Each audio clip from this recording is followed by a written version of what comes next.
Une importante délégation de la République démocratique du Congo a séjourné ce mercredi 11 mars 2026 à Kalemi, dans la province du Tanganyika. Conduite par le ministre d'État au plan et à la coordination de l'aide et du développement Guilain Mbombouizia, cette mission officielle a été chaleureusement accueillie par les autorités provinciales et plusieurs acteurs sociopolitiques dans une ambiance conviviale.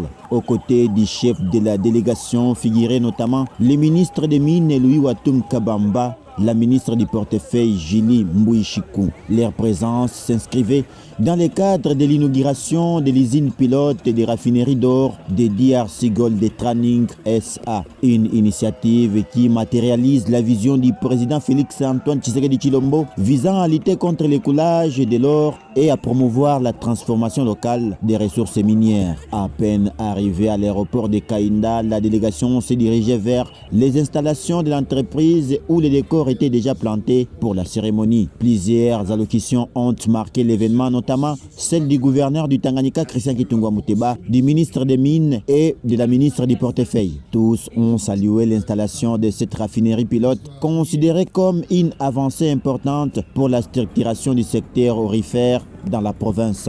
Cette étape marque un tournant pour la valorisation de l'or du Tanganyika et pour l'économie locale. Dans son intervention, le ministre d'État au plan, fils du tiroir, n'a pas caché sa satisfaction face à cette réalisation qu'il considère comme un signe fort du développement voulu par le président Félix Antoine Tshisekedi Tshilombo pour les provinces. La population ici, c'est ce que le président de la République veut. Vous l'avez encore entendu dans les différents discours. Il s'agit ici de la valorisation des richesses ici, au niveau du Tanganyika et Kalemi en particulier. Ça veut dire qu'il y aura plus de richesses parce que nous allons travailler sur le développement des chaînes de valeur de l'or, ce qui veut dire qu'il y a plus de possibilités en termes d'absorption du chômage.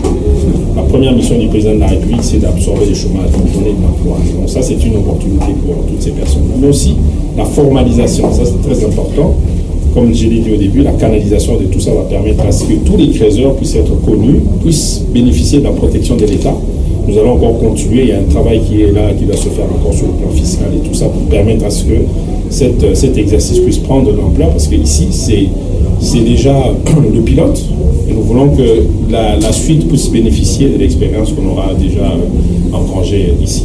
Pour la population et la jeunesse du Tanganyika ont également exprimé leur satisfaction, saluant la matérialisation de cette vision qui dote pour la première fois la province d'une usine pilote de raffinerie d'or. Nous disons un grand merci au chef de l'État, Félix Antoine Tshisekedi Tshilombo, qui vient de doter cette province d'une raffinerie qui va contribuer à son développement et qui va également absorber le chômage dans la province du Tanganyika.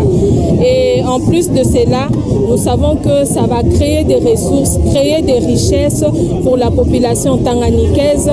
Et nous tenons à remercier le président de la République, Félix Antoine Tshisekedi Tshilombo, parce qu'avec cette cérémonie d'inauguration de cette raffinerie, c'est un nouveau vent et nous sentons que avec l'implication du VPM Guilain Mbo qui se bat nuit et jour pour que le Tanganyika puisse se retrouver, pour que nos jeunes puissent trouver de l'emploi, ça montre réellement que c'est l'homme qu'il faut à la place qu'il faut. Nous jetons d'abord les éloges au président de la République, chef de l'État, son Excellence Félix Antoine Tshisekedi, pour l'amour qu'il porte à la province du Tanganyika, pour l'amour, pour son attention accordée en particulier à la population du Tanganyika et à Kalemi en particulier.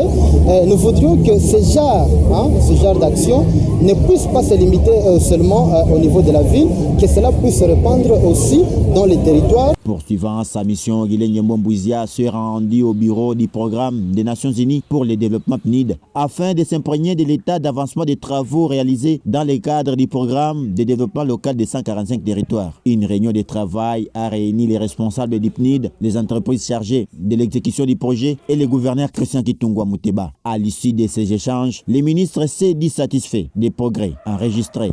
C'est la réunion que je viens d'avoir ici avec le partenaire, l'agence d'exécution PNUD, et tous les prestataires étaient là. Donc ce qui est important pour moi ici, c'est de constater qu'il y a eu des avancées.